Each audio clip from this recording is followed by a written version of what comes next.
Good afternoon, everybody. Thanks for coming. My name is John Lane. I am the chief editor of BaDoink magazine, which is part of BaDoink.com. This is the first of what we hope to be many roundtables which are discussing the future of sex tech. Now today we'll sort of walk around the topic a little bit because we only have an hour and there's many aspects to sex tech, so we'll try and keep it as light as possible for today, especially because some of you will be nursing hangovers. First off, what is sex tech is one of the first things we're going to ask now. It's not just sleeping with your sandwich toaster.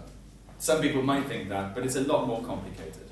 And so in order to sort of get a much better idea, we've got a panel here of the great and good from sex tech industry or from different parts of the industry that would employ sex tech to help us get a better idea. At the very end, we have Tobias Peer from Thrix.com. Next to him, we have Christopher O'Connell, representing MiKandi, am I right? MiKandi. Todd Glider, CEO of BaDoink. Toon Timmermans, the CEO of Kiiroo, who makes sex toys. Juan Zenia, who is the general manager of Fleshlight Europe. And Alexandra, Georgia, who is a live cam performer and also the organizer of the Live Cam Awards, which took place last night. Now, just to get things going, because it makes sense to start with an easy one, I'm just going to go from person to person and just get them to explain to you what they think sex tech is to them. Alright, so Tobias, since you're on that end. Yeah, so we have been developing interactive sex games for about 15 years now, where users can create their own sexual fantasy by setting up their avatar and then have cybersex with a computer-generated avatar or with another person via the internet. So we are always expanding it to become even more immersive with adding various toys and tools, like Fleshlight with V-Stroker, for example, Oculus Rift and that stuff. So, well, it's kind of expanding the experience, the sexual experience, with new kinds of technologies, just for testing around and living out one's fantasy. Interesting, okay. Christopher. So we have an Android application store. And so for us, sex tech is, not just the obvious answer, which is, technology that people use in the bedroom, but actually more about sort of breaking down the sort of taboo about talking about it or really developing in that area. So clearly some people will find some technological device and they'll start using it in their private lives, but then nobody really talks about it, and so there's no further development of it, and to the extent it gets studied, we think, unfortunately in the past at least, it's mostly been done in a sort of haphazard way instead of with the same level of engineering and data-driven development that we like to apply to things. Okay, thank you. BaDoink, at this point, we feel that we are the voice of sex tech, the magazine. BaDoink, the magazine, we have writers all over the world. We have our editor-in-chief, John, over here, who's really focused on finding articles and finding subjects to focus on that really fall under the auspice of sex tech. To me, sex tech, it's kind of an umbrella term that represents the mainstreamization of what it is we all do. Today, sex is discussed openly in periodicals that we all read every day, whether it's Huffington Post, whether it's Salon. We have the discussion in the media and in the mainstream is at a level it never was before. Porn is not something that you whisper about in America any longer. It's 50 Shades of Grey is one of the best-selling films in Hollywood right now, and this is ostensibly erotica. So you have this kind of rise of sexual interest, public discussing sexuality like you didn't have before. Certainly not in my lifetime. But meanwhile, the challenge with sex tech is that you have these entrenched powers, and I'll call Google an entrenched power, I'll call Apple an entrenched power. The banks in particular, for those of us who need banking relationships for our businesses, that work against this, what I would call this sector rising. And so the SexTech fight is really to just push things further along. A few, like, what was it, last week, and it seems to be working. Last week, Google said no to Blogger, like sexual content on Blogger, and they did an about face 3 days ago. And they said, no, it's okay now. So, I mean, it's those kinds of fights that I see happening between the consumer and the public at large versus these entrenched powers who continue to try to keep it down. Okay. So that's SexTech, I would say. A fight. SexTech is a fight. It's a fight, exactly. Well, from fighter to a lover. Toon, SexTech. Yeah, so we're developing sex toys. For us, it was the goal to bring actually the third dimension to what there is currently out there. Everything what you see now is actually two-dimensional. You can hear each other, you can feel each other. You can hear and see each other, but you cannot feel each other. And so for us, the third dimension was really important. So from a technical point of view, we digged into that. We looked in what there was currently out there, mainstream.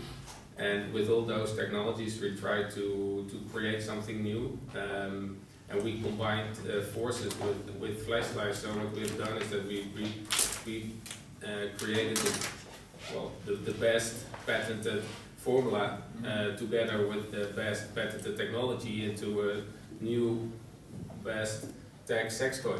Okay. And here it is.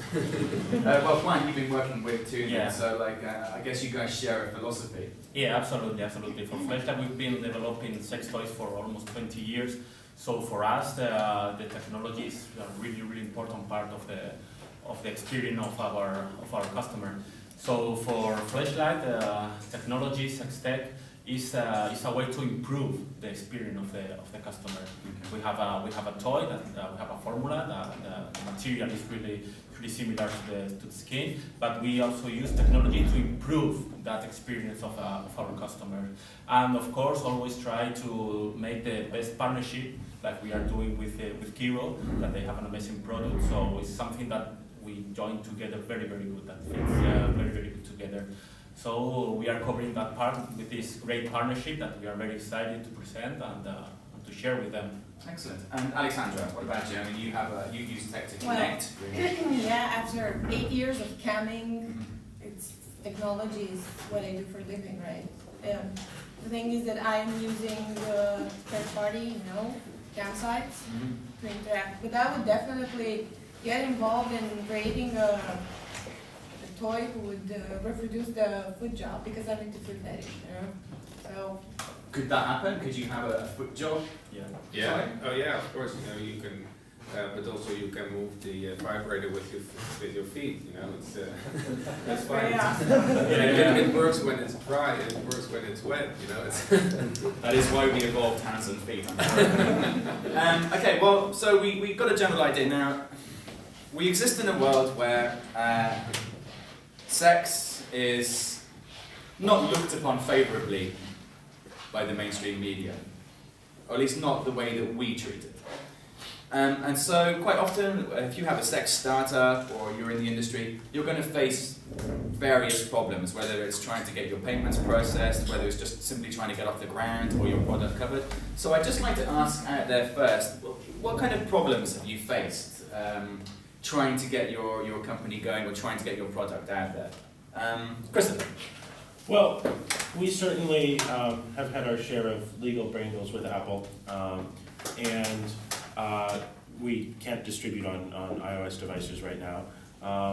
We've had our run-ins with Google, but what's interesting about them is in many ways, in some instances, it was specifically the sex issue that was the issue, but in many other instances, it was just the issue of sort of anyone building anything that was outside their walled garden. So, if we've been building the next great startup to help people smoke weed, we might have run into many of the same issues. So I think these are not unique just to sex, at least for us. Well, certainly with Apple. I know Apple that they tried to take down the weed farm because of that. Exactly.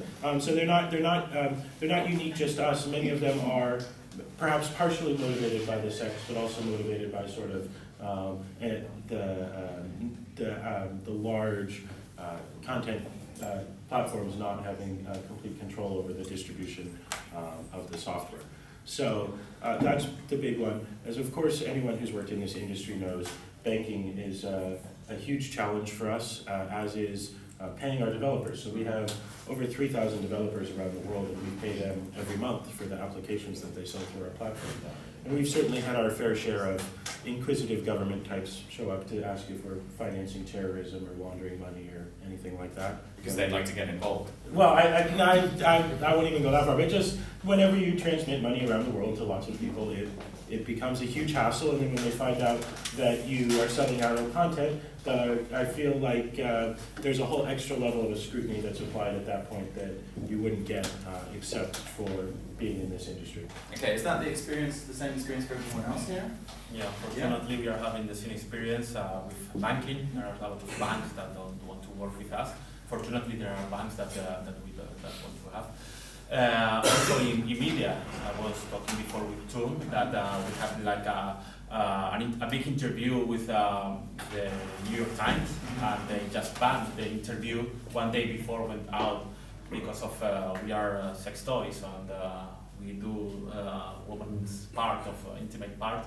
So one day before they show the report on the New York Times, they just banned it and they stopped the report. Do you think you would have had the same reaction if you'd have been trying to advertise a toy that was male part? Yes. Why? I think so. Because they told us that we were something like disrespectful for women or disrespectful for... That was the excuse, more or less, that they told us that... but I think that was just an excuse. They don't want to show to the mainstream that there are people that do sex toys or people that use sex toys. There are still people that don't want to open their minds that we are a serious industry, we are a successful industry, but they are not prepared maybe to that.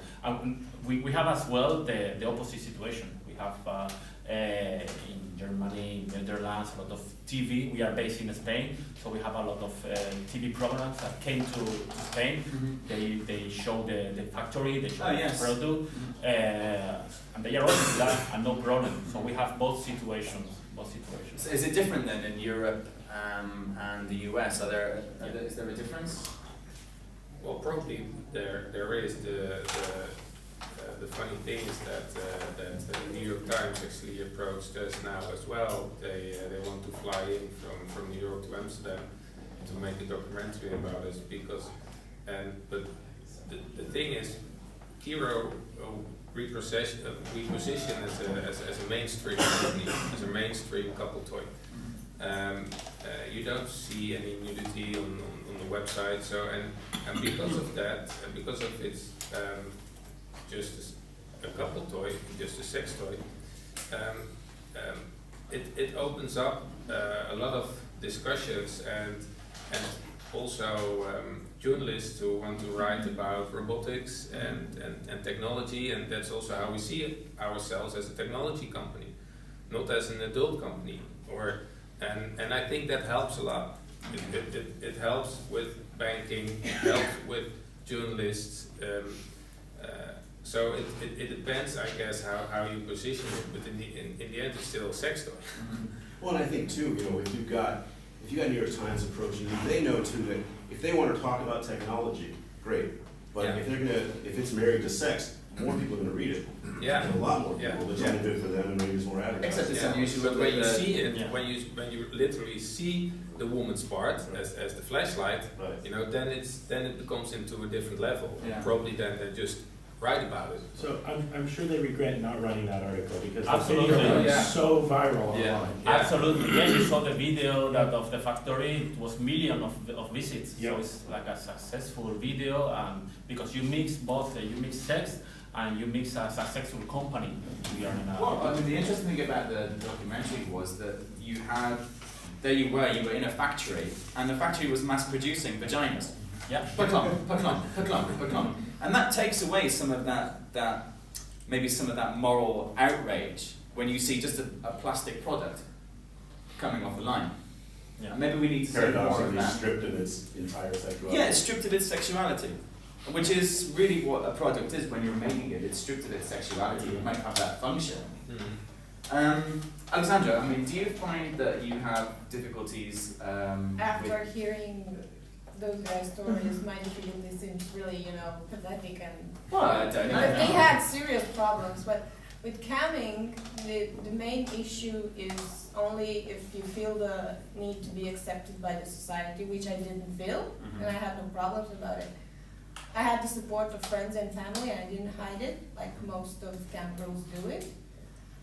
That would be the main issue, because it seemed like, I don't know, you're some kind of prostitute. Okay. It's a rough word, but they see it like this. Okay. And besides, I didn't jump, but the others don't know. I've never undressed on cam, because I was in this fetish niche, and but I never give away, explanations. I didn't tell them, look, I do this, I don't undress. I just told him I'm camming, whatever camming means to you, I assume it. But other girls, might have this issue. This small issue. Well, then maybe like the problem is one of perception. And it seems to be that way.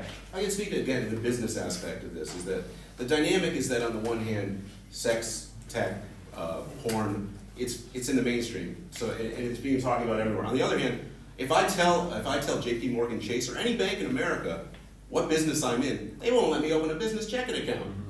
And I'm not talking about processing. I'm talking about a checking account for settling transactions. I mean, you can't say it's sex. You can't say it's dating. You can't say any of that stuff. So you have this real dynamic between, on the one hand, you've got the public at large saying, hey, this is fine. I like it. Show me the sex toys. Show me the porn. Show me everything. And you've got the bank saying, no, that doesn't exist, shouldn't exist, we don't want that to represent us. And they get behind, it's AML reasons, it's this, it's that, you might be funding terrorists, what have you. But I mean, it's very detrimental to business. So the other problem is, even when these things can be solved, they incur a significant expense in lawyers and compliance, in paying higher fees to the companies that will do it. And the fact of the matter is, in some sense, our developers, who are one of our two customer bases, one are the customers who buy the apps, the other ones are the customers who publish the apps. They build an app and they can go on an app store, and Google will take 30%, which is a lot, but even some of the other app stores will only take 25%. We have to charge 35%. And so we have to explain to developers, not only is it a somewhat smaller market because users have to affirmatively opt in and there's many countries where we're blocked, but also we have to charge you an extra 5%. And it actually, that 5% doesn't even begin to cover the extra cost that we pay just for credit card processing alone. And that extra charge is purely because it's adult content. Yeah, well, I mean, we wish we didn't charge it. That extra charge for us is purely because that's what our credit card processing rates, and that's all of the extra legal and compliance we need to do in order to pay people. Yeah, I heard Visa, for example, the Visa charge $700 a year if you're dealing with something that has adult content. It's an MCC code. If you are a specific MCC code, every product is a different MCC code. Specific MCC codes, you pay more for Visa registration. Okay. And there's only so many banks that will work with you, particularly in the United States. Yeah, I will say though, not to only bash people who wear belts and suspenders at the same. Well, and I didn't even mean it. But not to only bash bankers. I'll be severe. We have actually found recently, especially on the west coast of the United States in Seattle, there are some companies that are being more friendly to this, and certainly some bankers where we've talked to them and they've gone, you know what, this is going to be a hard sell up the company chain, but I'm going to go try to do it. In a couple of cases they failed, so I'm not sure how sincere they were, but in at least one case, they actually went, and we spent weeks talking to some senior management at a modest-sized bank, but like really explaining to them our business, and they were willing to listen, and they were willing to work with us eventually. So do you think you have more likelihood of getting success if you go for a smaller bank, like a startup bank? Well, no, there's nothing startup about them. They're just not, massive multinational who's on the front page of the Financial Times from the States, but they're still a big bank. But I think it does help to with banking, with regulation, with anything else, as much as possible, to tell our story. We have, all of us up here, a compelling story. We run real companies, and I think all too much of it is a perception. When we first met these people, there seemed to be some shock that we weren't wearing like velour tracksuits and gold chains. And invite them to our office. Our office looks just like any other tech office, only maybe more boring. Yeah. There is still that Boogie Nights perception, which itself was a perception of it. So how do we change the politics of it then? I mean, what's the next step? I think that there is a lot of hypocrisy at least on the banks, because, for example, as you said at the very beginning, we have to start with a small bank here in Spain to create the company, and now I get every day a call from the big banks companies. Now that they see that the company is successful, now that they see that we got a lot of incomes and the bank accounts are really healthy, they call me every day because they want to work with us. I think that there is a lot of hypocrisy when you try to create another business from zero. Okay, nobody wants you, but once you are successful, everybody wants to work with you. Okay. Well, maybe for you guys as well. Well, I don't know actually how different it is for Fleshlight and with Kiiroo, because I imagine if you advertise yourself as a couple's toy, then already you change the narrative. It doesn't. It's something that a couple uses, so therefore it's allowable because a couple, we assume, are in a happily heterosexually married partnership. That Well, when we opened up the bank account for Kiiroo 2 years ago, and I went to my branch manager and I said, well, we're going to start another company again, and okay, let's write down everything. He said, what are you going to do? We're going to develop sex toys. Well, let's put something different. Let's make it the tech stuff or whatever. So yeah, he just he didn't want to. So it's the word sex. Yeah. And I think the way to combat it is just to keep making stuff. And again, people in the end generally win. I mean, they do, and you just saw it last week with Google's about face on Blogger. You know, the more people demand it, the more they're going to say, yes, this is okay. Well, the people want it, and you're catering to the people. Well, I think as a newspaper, as media. That makes sense. Except I think people have always wanted sex. But we've been living in an era of censorship for quite a long time now. You were recently in the TechCrunch article, and one of the things that came up was this idea that when things are related to sex, there's a stigma. And quite often, when something is sex-related, we start to make a connection with pornography. And so if you're dealing with sex tech, no matter how innovative your devices are, you still have to get past this thing of sex. So, how is sex tech different from porn? How would you get that idea across, you know, like to a politician, to a banker, to an investor? Why is sex tech not porn? Tobias, you look like you're thinking about it. I don't have an idea. No? I think porn falls under it. I mean, I think it's an umbrella term that you can put your typical porn video that's 23 minutes long that is just your typical scene under sex tech. But I think it's much more than that. And I think it's sex tech is really, from a political point of view, it's a talking point. It's saying that this is not porn. This is a marriage of sex and technology. This is something that the public at large wants, is talking about, is reading about. It's part of the conversation. And I think you know, if you are the bank or if you are Google or anybody else who pulls any strings, you have to be aware that, you know, it's not that dirty. You know, this is just another entertainment product. It's just like watching football. You know, it's the same thing. You know, if you're watching porn, it's just another vehicle to entertain the masses. Is that how we're looking at it? Are we looking at it as purely as entertainment? Toon. Well, for us, together with my two best friends, we have an investment company, and so the inventor of the idea showed us his idea, so a little bit over 2 years ago to us, and it was just like 4 pages so we asked ourselves, okay, do we think it's normal to visit a sex store and buy, together with my girlfriend, and buy some sex toys and have a nice weekend? And for us it was like, yeah, right, that's normal, okay, but if it's normal, don't hesitate to invest in a company like this. So, and then 1 year later, or actually half a year later, we took over the operation as well, and then it was like, okay, Toon, but now you are the face of the company. And but I was fine with that because I had the same thought. Like, okay, for me it's normal. It's a product. We see this as a bottle of water or a sex toy. It doesn't matter, you know. We manufacture a product for something what we think, you know. It's in our opinion, it's so strange that we all have sex. At least I hope so.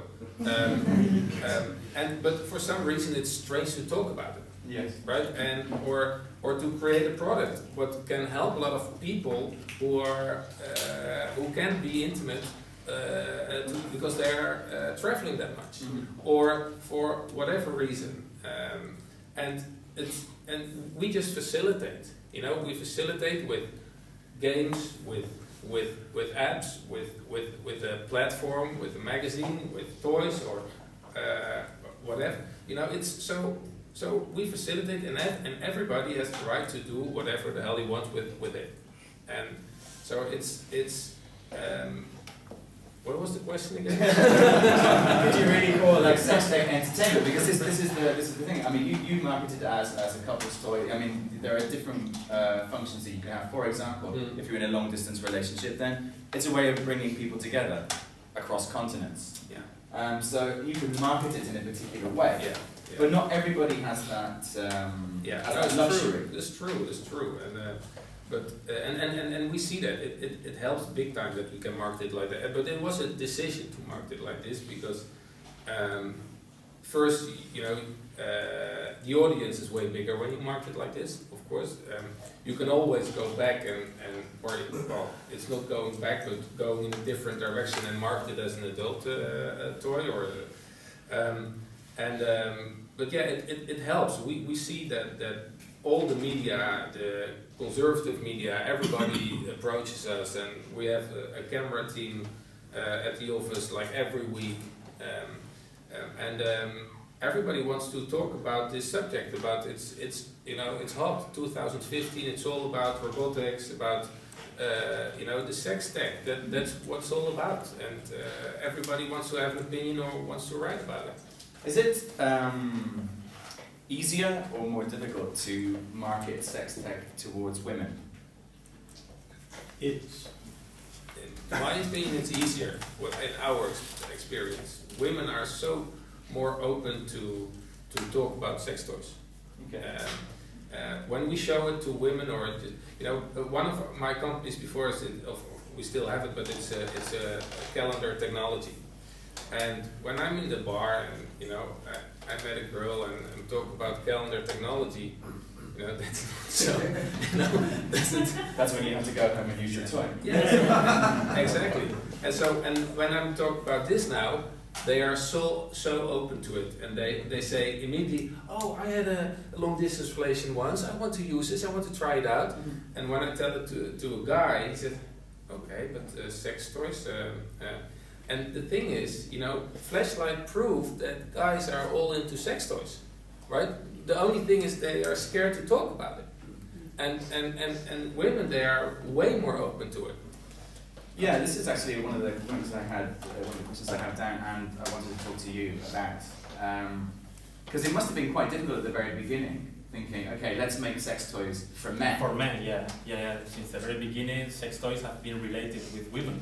Yep. Because it's easier to do a sex toy for a woman. So in 1997, Mr. Steve created the Fleshlight, and he saw that there's a huge market of guys that also masturbate. So he created a device to improve that experience. So he opened a market of masturbators for men. And now, you know, Fleshlight is very, very known, and we are a successful company. So that is something that is being open for men to talk about masturbation and use sex toys for masturbation. Not only the hand, you can use devices like Kiiroo or Fleshlight, and you can improve your experience. How do we get this, or like the products that you have on MiKandi and the products that you also produce? How do we get those advertised on television? How do we get those into the mainstream? When do we see the Christmas advertisement with one of these? Where do we see the Christmas advertisement with someone on their phone going, let's have sex with this tonight? How do we make that happen? Currently, we tried it once and didn't really work, but we reduced it to very non-sexual basis, so it's kind of meeting and dating, then led the visitors to the sexual experience. But at the moment, it's not possible, at least in our area where we live. So I think Germany is very restrictive in this. Really? I thought Germany was quite open sexually. Not really, no. No? Fair enough. I think that's why talking about sex tech and changing the conversation is important. And a word like sex tech does change the conversation a little bit. So in my house, when my girlfriend picks a movie, I will sometimes say, oh, that's a chick flick. That's a dirty word. That's like pornography around my house. But she'll say, no, it's a romantic comedy, right? And that's changing the conversation. It's changing the tone. And so there's nothing, we have, at least, guys of my age and my business partners have inherited this meaning of the word pornography to be dirty and dark or whatever. So yes, we can try to change it and we can work on showing that actually the perceptions are wrong. But picking the right words is only, is the best and easiest possible way to go about that. It's much easier if people, once they're willing to look, then you can give them a fuller explanation. But you need to approach them in such a way that it doesn't immediately turn them off and cause them to leave before they've even considered your product. Okay, so let's say that you managed to do that you managed to somehow change the narrative and make the words somehow more palatable. You still then have the problem of trying to convince someone to give you money for that, because they still know what the end result of that product is for. So you can dress it up as prettily as you like, but the function is still the function. And the people that control the money still have a problem with it. So, sure, but I'm a young guy. I'm just about to turn 30, right? So guys who are in their 60s who are vice presidents at banks now are going to retire in a few years, and guys who are in their 40s who I like and can hang out with and drink with are going to become the vice presidents. So you're saying just wait for them to die?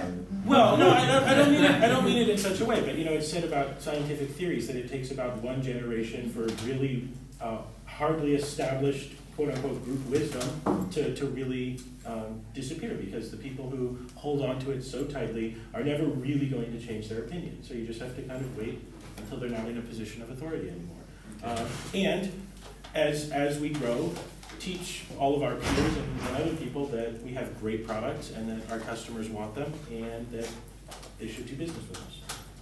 Is the solution all about how you market it to individuals then? Do you market your product to particular people rather than do the whole mainstream advertising thing? Is there a way that you say, because now you go onto Amazon, you buy one product, and the next thing you know, every newspaper you're reading has a big column next to it from Amazon with all the things that you might like to buy. You mean like remarketing? Yeah. I think that that's incredibly valuable, but not specifically because of adult. Remarketing has been proven in virtually every online field, because if someone's interested in something, now you have that incredible connection to know what they want. So in some ways, perhaps in adult, though, it's a little bit different. In Amazon, if you buy bacon, you might want to buy different bacon or whatever. And I think you can buy bacon from Amazon now, at least in Seattle, delivered in little cooler bags. But in the adult industry, people very much have particular desires, and without making any judgment about them, don't necessarily like other kinds of content. So for instance, many people, for good or for bad, are uncomfortable with gay content. And so showing someone who really probably doesn't like gay content a gay clip will end their session immediately. Okay. And so it's important, so we have this phrase like satisfaction on demand. It's one of our engineering principles. And the idea is it's not just like Netflix, where maybe you want to recommend somebody, an 80s action movie with a hero with a bad accent or something. But you actually need to know that as soon as they see the hero with the bad accent, they're immediately going to leave and not come back possibly ever again. And so it's very important for us when we do our recommendations and our targeting, to really try to associate, is this customer mostly looking for straight content or mostly looking for gay content? And what's interesting is the number of customers we've ever seen actually watch both content is minuscule, it's tiny, it's a small fraction of a percent. And there's not necessarily anything wrong with that, people like what they like. But we really try to provide sort of each group with the content that they want, so that they enjoy their experience. Okay, this question might be a little bit. I will say that, just talking about getting into the mainstream, we had the experience recently, we wanted to get a TV commercial out for a new site that we created called travelwithcombat.com. And so we approached a publisher in Chicago who, you know, works on Madison Avenue there, and you know, gets ad spots on television. And it took months and months and months. We finally were able to get a few spots on Dish Network on their Spanish set of channels. And so that just started airing like 2 weeks ago, and that we decided to do it. We knew it would be very small. We knew we wouldn't generate any revenue from it. But we also knew that we probably needed to just start inching the door open. That's one way to get into the mainstream, is just to kind of find a way to just worm your way in, to get a toe through the door, because eventually it opens up. So that's just an example of like how we're doing about it. That is something that we want to do as well with Fleshlight, because we want to reach the mainstream, but we are a sex toy. Okay, but Fleshlight can be used as well as a medical device. You can treat a guy with problems of how do you say in English, premature coming or something like that, and you can treat a problem with a Fleshlight. So you can use it as a medical device. So we want to do that in the future. Will be a Fleshlight without the shape of the part of a woman or a man, and will be like a medical. For example, if you cannot have a baby, you go to the clinic and you get and you have to go to a cold room and come into a bottle of with a very bad magazine. Okay, you have a Fleshlight to use it, so you have a better experience coming into the. And I feel more inclined to donate sperm if that would be the case. Yeah, something like that. So we can reach the mainstream that way. Well, what you're doing is you're putting the emphasis more on the tech part than the sex part. The sex part there actually just disappears. Yeah. I think it goes back to really what Chris was saying here, is you're framing the discussion. You're framing it, as sex tech. You're just saying, okay, hey, this isn't smut. This isn't, the porn that, the mafia was behind in the 70s. Yeah. This is something totally different. You're changing the frame. You're framing it in a more acceptable way. I was shocked recently. We were talking to a reporter, and I started asking some questions about the involvement of organized crime, if we knew mobsters or whatever. I mean, the closest thing to organized anything that exists in Seattle is like tech industry meetups to go drinking and like try new beers. It's just like so shocking to me that anyone would even ask that question. Well, I mean, surely everyone knows that like organized crime works in finance. The financial sector is organized crime, right? I mean, no, but they were involved. But it was decades ago. But there's still that perception. The 60s and the 70s. It's like 40 years ago now. Right. Yeah, it's a long time. It's come up in the world. Yeah. Just because I think it's a fun thing. How has 50 Shades of Grey impacted on your industries, like the sex tech industry? Has it had a positive effect? Has it made people open their eyes and suddenly go, you know what? I like whips. Are you finding that people are actually more inclined to buy your products or to go looking? We don't notice any difference yet. We always covered the niches, within the niches, like various fetishes and BDSM, and they always liked it. But for now, we didn't notice any difference. Okay. I think all in all, it just expands the conversation, and it just makes it more of a mainstream, acceptable discussion. I've been in this industry since 1998. I've been saying the same thing about when people ask me what I do for a living since 1998. What do you do for a living? I usually say, well, I'm a smut peddler. I say it in a jokey way. And historically, people were never put off by it. It often ended the conversation, but they were never put off by it. And this is men and women. Today, when I tell people that, men or women, they immediately start telling me what kind of porn they like. And these are people I know, these are strangers. I mean, it happens all the time now. So you just see more and more that this is like no big deal. It's just another entertainment product. You know, this is how I entertain myself sexually when I don't have a partner nearby. And I think I think it's completely becoming normal to consumers, and I think they're still battling it, whether you want to say the banks are battling it, or Google's battling it, or Apple is battling it. But ultimately, I think the people are going to win because, you know, it's no big deal now. 50 Shades of Grey is everywhere. My mother, who's 75 years old, talks about it. You know, and it's normal.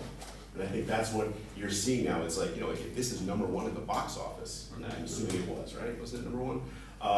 You know, that really says something about how people are looking at sex differently now.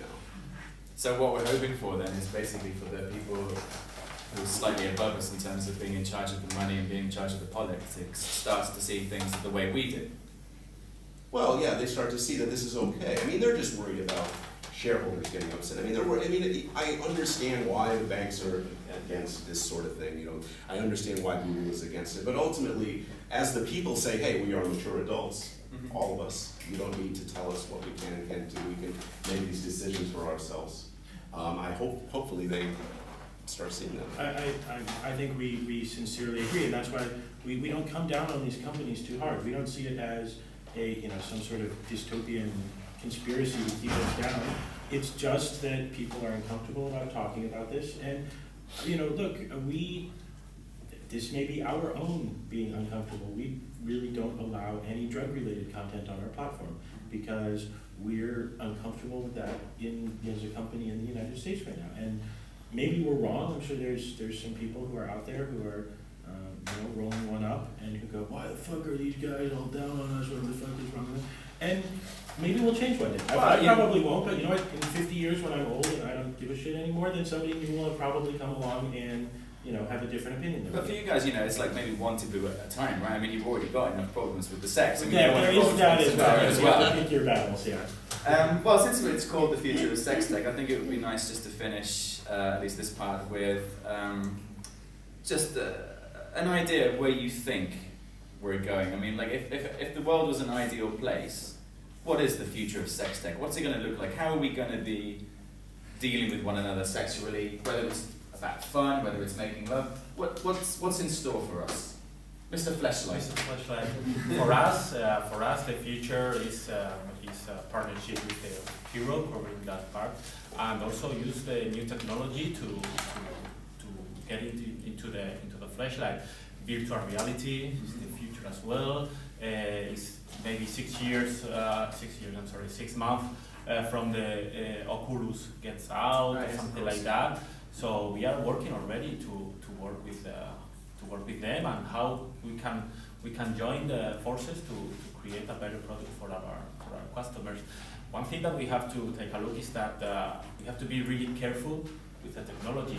We don't have to use all the technology because of it's new. Okay, so we have to put it on a sex toy because we are human nature. We have human nature. So we use the sex toy with a very intimate part of our bodies. So we need to be very careful in what we create that doesn't create like a rejection from the customer. We need to be very smooth and very elegant. Putting the Fleshlight on a sex toy. We have to do it on a soft way, so there is an improvement of the experience, but it's not a rejection because of the sex toy looks creepy or the sound or something like that. I saw sex toys like I'm not gonna say any name, but you would say, okay, I'm not gonna put my penis inside of that. Absolutely not. So we need to be very careful of what we create, and not everything is okay. Sure, I mean, it goes the same. You wouldn't put your penis in any person either, would you? That's right. So you take care a lot of where you put your penis in. So the same for the sex toys. If I create like a machine that sounds very bad or makes some creepy movement, no, I'm not going to do that. Alex, what about you? Do you think that camming in the future will become much more immersive? Do you think Yeah, definitely. I think the virtual sex is the future, and I think the cam sites are a very good market for those stories, because they will make everything even more personal. Even more personal than it already is. Yeah, because of course camming is super personal. Yeah, you have a direct connection between the person and consumer. And that would be, the next step. That's what I see. Would you be interested in using that, or like for example using one of these things as Yeah, part why of the... not? Yeah, definitely. Okay. Christopher. So actually, I'm going to disagree with you for a little bit. We think that camming, most of it will become less immersive probably, but more ubiquitous. So we think actually that sort of live synchronous video where a visitor can see the model and maybe a model can see the visitor is sort of both non-scalable and runs contrary to almost every development in how we communicate.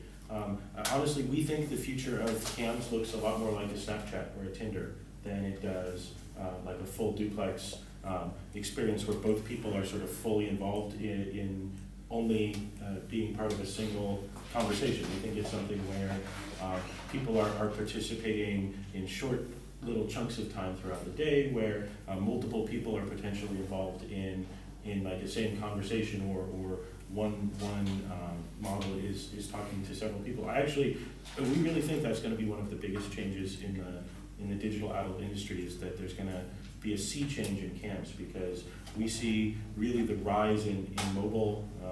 YouPorn has said that 70-some% of all of their viewers in North America are on mobile devices, and users when was the last time you actually had a Skype video call with somebody? For me, I'm not even sure I know where the button is anymore, right? But we use all of these, we send pictures, we send little video clips, we send snaps, all that stuff constantly. And maybe not exactly like Snapchat, but we think that it's gonna be along those lines. And I think overall, we're gonna see an emergence of a lot more sort of breaking down the barriers. So media will be, 4 years from now, distributed in a way that it just integrates with all the rest of your media. So, my dream, what we really want is that, I'm sitting here watching some comedy show and then, just flick on some porn for a little while, or maybe have a chat with somebody I'm chatting with, take a look at the picture they sent me, and that it's completely integrated and seamless. It's, maybe in a slightly separate, it's just in a separate category, but it's just a category like comedy versus drama versus adult. Okay, it's just another choice on the button. Exactly. Tobias. Yeah, I think it shouldn't take away the personal intimate part, that's what we do, but it can and should expand the experience. They have new ideas and experience new stuff they couldn't think before. And we know of customers who have a kind of intimate experience they're not able to have in real life.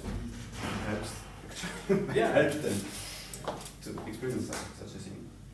Okay. Because I think that's one of the major benefits really, of SexTech is that somehow it levels the playing field for people who would otherwise maybe feel put out of the world of sex because they're not attractive or they have a discapacity or something that puts them out of the game. Yeah, that's what we think.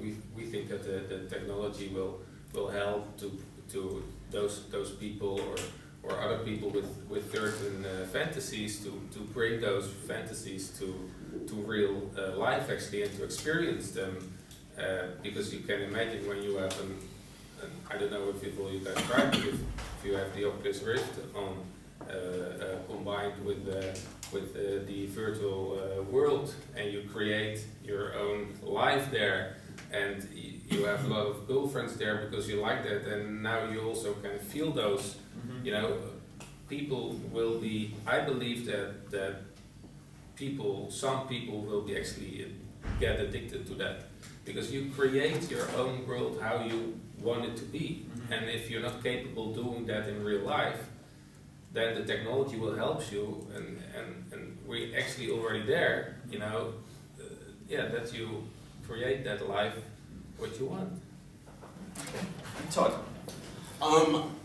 I think, of course, you're going into 3D, VR, 4K, but I mean, for sure. But to me, still, the SexTech thing is really making our business seem more friendly to people, so that you can get people investment groups, angel investors interested in investing. I think it's going to take years for that to happen. But I do think that to me is the importance of SexTech. It's the reframing of the conversation. It's us being seen as just as innocuous as selling frisbees. But for adults. You can put your eye out. That's true. Exactly. So that's what I see SexTech as. Okay, how are we doing for time? Do we have enough time for the questions from the floor? 10 minutes. Does anyone have any questions that they would like to put to anybody here? My name is Achim Saval. I'm from a tech magazine in Germany. And it was a struggle with my editor-in-chief to come here because he said, oh, when we write about these topics, we could have trouble with our advertisers. So you have to be very careful. Normally I publish my stuff pretty fast and clean, and now it goes to every level in the company this time before it's getting published. Because how is the experience about that? Even so, we are kind of a cool company which is not having any problems with writing about the volume of porn content which is getting streamed to the internet and stuff like that. But still coming here, it's something everybody was like, ooh, you really want to do that? On the other hand, a few weeks ago, Groupon in Germany had a sale of vouchers for Beate Use, this German sex toy and porn company. You paid 30 euro and you got a voucher for 50 euro. So what the company got a bonus of It's a sex used, coupons? it's a used company, yeah? Groupon. You know them, and those you buy in a group and get a special discount. So it was kind of interesting to me to see that this is widely accepted on the. And at the other hand, when you watch German TV stations like ProSieben late at night, the advertising for sex phone calls is quite common. No? It's after 10, 9, 10, it goes all along, and this is pretty normal and common for people. It's different in the US though. I mean, living in Europe now, particularly I lived in Austria before I lived in Spain, I was shocked at what they would show after 9 o'clock in Austria on regular television, because, you know, in the US, you have to pay for that. You know, even if it's an ad for 900 number. So I think number one, it's true that at least when it comes to movies, you can show more stuff late at night in Europe than in the States. Although, I mean, dang, here in Europe, you talk about as many or more issues in some of these countries as what kind of content you can show, which is much more complicated. In the U.S., there's really, as long as it's legal, you can show it, pretty much. Whereas here, you start getting into these conversations of what's acceptable and the content grading and all of that. But the other thing, when it comes to a big company accepting something like that, whether it's a Groupon for a sex store, or if you get Google Ads to approve some ad that has maybe a little nib slip in it or whatever, I think it's important not to confuse some really bored content approver who's just not paying attention with sort of an official company sort of declaration that they're okay with it. And that doesn't mean that we try to sneak things past, right? But we'll get guidelines from Google Ads about what we can and can't show. And we'll put ads up for review. And then maybe the person who normally handles our account, this actually happened to us, was on vacation. So we got some stuff approved, and then we put some more stuff up that was similar. And then we got an angry phone call like, what are you guys doing? And we said, hey, we put this up, there was an explanation and everything. And then, they didn't actually tell us that it was some bored person asleep at night, but they eventually came back with, well, we've reconsidered and we'd really like to slightly change this one, But I think somebody at Groupon was just click, yeah, okay, it's a deal for a shop, perfect, click. It doesn't necessarily mean. With accepting this stuff, so since somebody in a higher level in the German department knew what they It's certainly possible that they made a conscious decision. Pictures with everybody, and they had restrictions in that area before. When you're selling apps on the platform, I heard about something that there is a Skype app for webcam models to go to Skype and drop their and they're charging to Skype. Is that true? I am aware of at least one thing like that. It's not anything we're directly involved with. Also, I think there is for FaceTime something similar. And we when we talk to people in Seattle and they want to know what's a really big adult company, we say either Tumblr or Snapchat. Yeah. Snapchat is pretty much Well, Snapchat is pretty much a platform we would have loved to build, except they don't have to comply with any of the legal restrictions Yeah, right. that we do. So it's now number one, great for them, but number two, I suspect that there's going to start to be some much more severe changes with that, because look, we'll go to some of the same banks that they use for payment processing, and we'll go, whoa, we're trying to do the same thing or even sort of less than the sort of content they allow. Why can't we do it? So. Okay, got time for one more question. There's a chap at the back, Alexandra. It's actually for the apps. Actually, I was actually giving you a question here. Do you find that your payment methods of charging at the moment, do you find that restricting the sort of target audience you can address? Well, so we would love to do more carrier billing, and there are lots of people here whom you can talk to about doing carrier billing, but I think we're reaching a point where our notoriety works against us a little bit when it comes to some of this stuff. It can be hard to get in the door because people make a snap judgment. Just once your name gets big enough, they can Google it, and the front page of search results kind of dictates the reaction that you're going to get. It definitely, payment processing is the hardest thing for us from a standpoint of growing the store. On the other hand, there are, especially in Southeast Asia, a tremendous number of mobile users, and there are a lot more companies who are willing to work with you on various kinds of cross-promotion or finding a way where you can give the users what they want without actually having to charge them money directly. And without doing anything shady, but we offer it, cross-promote with something. Hey, if you buy this subscription to this television service, then we'll offer you free access to the MiKandi platform every month, or a certain amount of credit on the MiKandi platform, or something like that. So you actually, at the moment, your key, well, I'm guessing your primary method of payment processing is DOB, direct operator billing.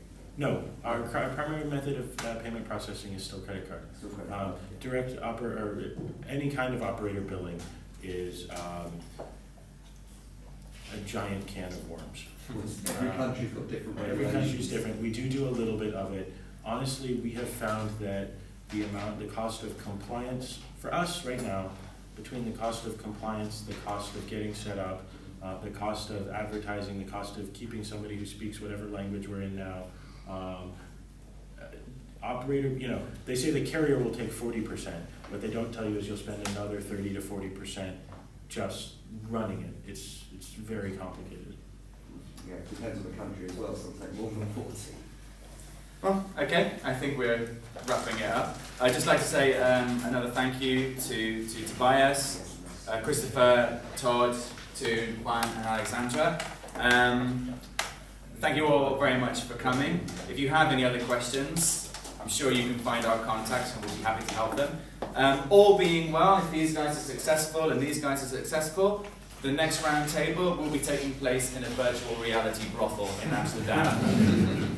Thank you very much.